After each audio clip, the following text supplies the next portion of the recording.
Thank you. Who was that guy? There was no scheduled opening act. That was just some guy who walked in. Ladies and gentlemen, I have to tell you, Louis C.K. just said he got to spend 2 days with me. I got to spend 2 days with Louis C.K. And I really was struck during it. He's an extraordinarily funny human being. He talks about the human condition with amazing insight, but he loves this place. He loves this place. Behind that rough exterior, he loves humanity, and he shows it in so many ways. How many of you have watched Horace and Pete, his new show?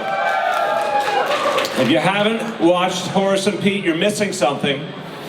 So I think everyone should take a look at it. But listen, Louis has been a real friend. He cares about the people he works with. He supports this city in a lot of ways, and he makes our lives better with his humor and his insights and the passion that he feels for so many things. Let's thank Louis C.K., a great New Yorker. And I want you to know it means so much to me personally that he joined us this evening and made this an even more wonderful birthday event. I have to tell you, every time I hear Shirlane McCrae talk about the way she's going to help this city address mental health, it makes me as proud as I possibly could be. Doesn't it make you proud to hear our First Lady standing up for people all over this city? She did not take on an easy issue. She took on something really difficult that affects every single family. But she knows we can make a change. And she has the guts and she has the strength to lead the way. Let's thank our First Lady.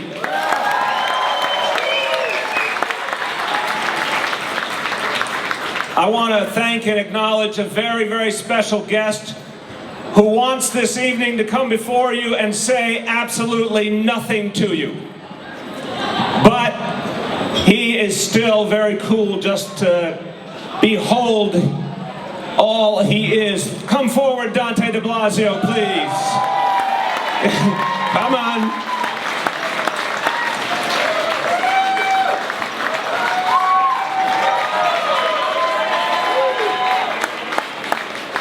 Even though he goes to Yale University, I still love him. Louis C.K. was just talking about you. You should know that. All right. Ladies and gentlemen, Dante de Blasio. I want to thank everyone on the host committee who made this event possible. I want to thank the Brooklyn Bowl, which is a wonderful place. I want to thank our whole campaign team. Special thank you to Ilana Leopold and everyone who made this event happen. And we got a lot of great leaders of this city who joined us tonight. I want to thank Henry Garrido, Executive Director of DC 37 AFSCME, and Hector Figueroa, President of 32BJ SEIU, and Bob Master, Political Director of the Communications Workers of America, and elected officials who do so much for the city. Speaker of the City Council, Melissa Mark Viverito. Council members, Rafael Espinal, Jimmy Van Bramer, and Brad Lander, and Idonis Rodriguez, and Andy Cohen. Let's thank them all. And Assembly members, Luis Sepulveda and Dick Gottfried. We thank you all for being here. Now, I'm just going to talk to you for a few minutes, but I want to take you back in time for a moment. I want to take you back 2.5 years. 2.5 years ago, we worked together. So many people in this room made that victory possible, and we said we were going to take on a status quo that wasn't working for the people of this city. And because of you, we earned support in every neighborhood in the city. People of all walks of life came together. And we believed we could overcome that broken status quo, that we could make this a city for everyone again.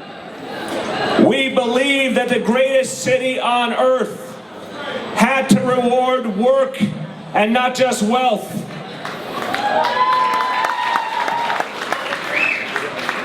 And we know that even against all that we saw around us, we saw more and more wealth concentrated in fewer and fewer hands. We saw more and more power in fewer and fewer hands, but we know that people wanted something different. The people demanded a change that they could feel in their everyday lives.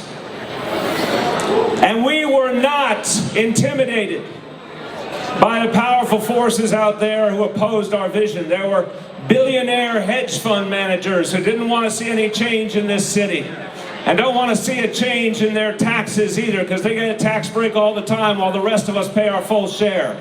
They didn't want to see change. And there are billionaire media owners who don't want to see change in this city, who want to distract us, who want to lull us to sleep, who want to keep us from making the changes this city needs, and by the way, this nation needs. There are so many times that we get discouraged by what we see when we turn on the television or we read the papers. Well, we can't afford to be discouraged because there's so much we have to do, isn't there? And it's not surprising on one level that we have a billionaire who's about to be the Republican Party nominee for president. He may be a New Yorker, but he doesn't have New York values. And don't belittle him, don't make fun of him. He is dangerous. He is divisive, he is a demagogue, and he's a billionaire in every sense. And by the way, he has never done anything for working men and women. And they will see that, and that will become clear before this is over. But New Yorkers, even with all that we saw that could have discouraged us, New Yorkers believed that change could happen, and they did something about it. And they believe their city government actually could be part of the solution. For all the reasons to be discouraged, they still believe we could get something done here. And we listened to them. We listened to what New Yorkers needed. They said they wanted pre-K for their children, and we gave them pre-K for every child in this city. They said our kids deserve better. They deserve computer science and AP courses and things that would get them ready for life, and we're giving them that. A whole new approach to education. Louis gave you one reason to like middle school after-school programs. But after school makes our kids smarter, it makes them stronger, it keeps them safe, and now every middle school kid in this city is guaranteed after school for free. All of that is because of the work you did 2.5 years ago.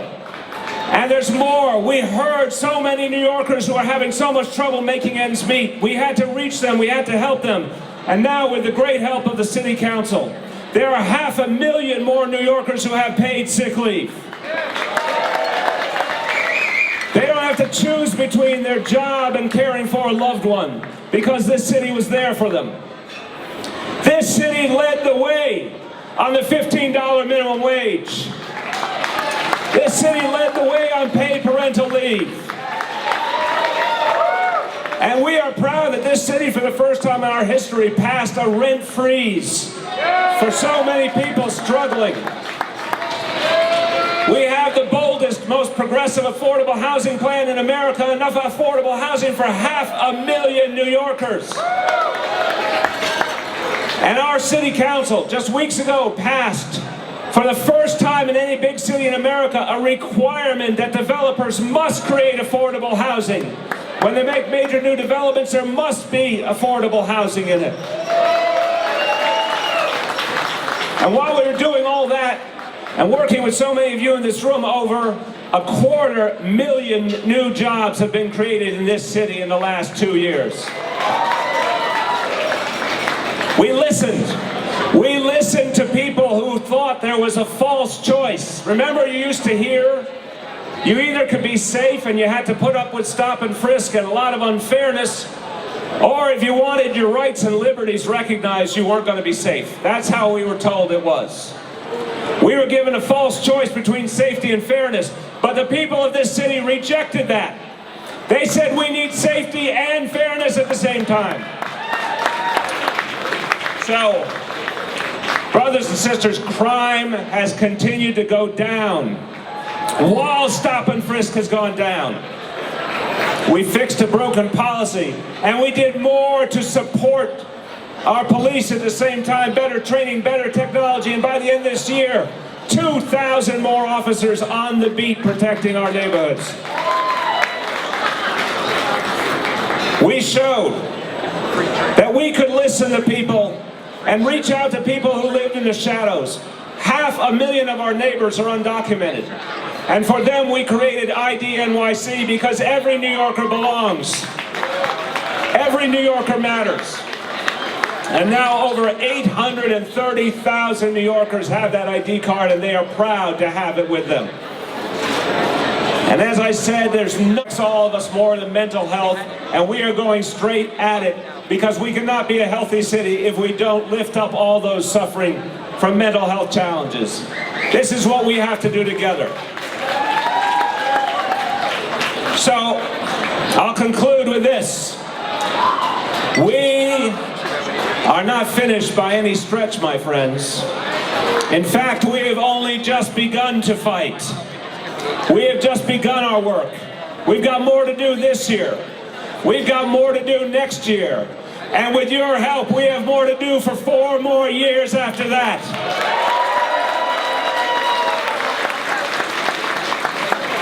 And for Shirlane and I, for Dante and Kiara, this mission is personal. We feel it deeply.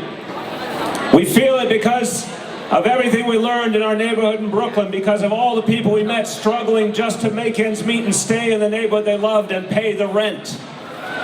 We feel it because of all the parents and grandparents who talk to us about wanting their kids to be treated more fairly by the police, but wanting safety at the same time. We feel it when we talk about mental health. We felt it in our own lives, my friends. In our own family, we faced the struggle. And we chose to share it with the people of New York City to say we are really all in this together. This is something that all of us have to work on together. But let's not kid ourselves. We have the resolve.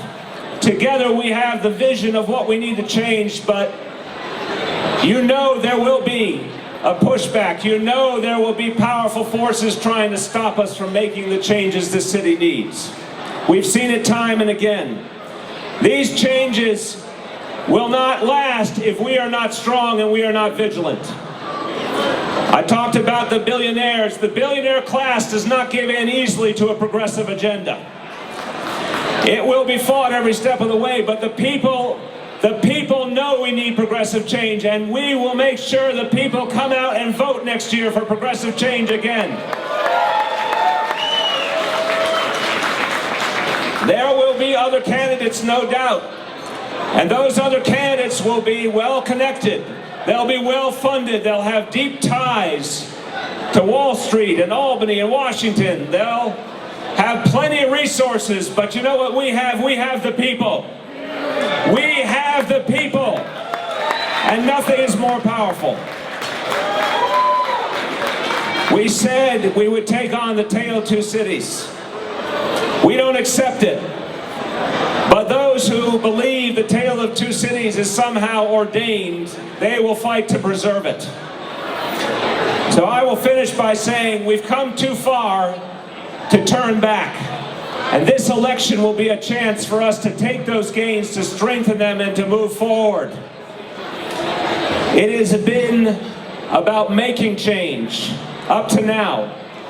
It's always about making change, but now it's our mission to make it stick, to make that change last. So I have a question for you here tonight. My question is this: will you help us? Will you work for us? Will you fight for us?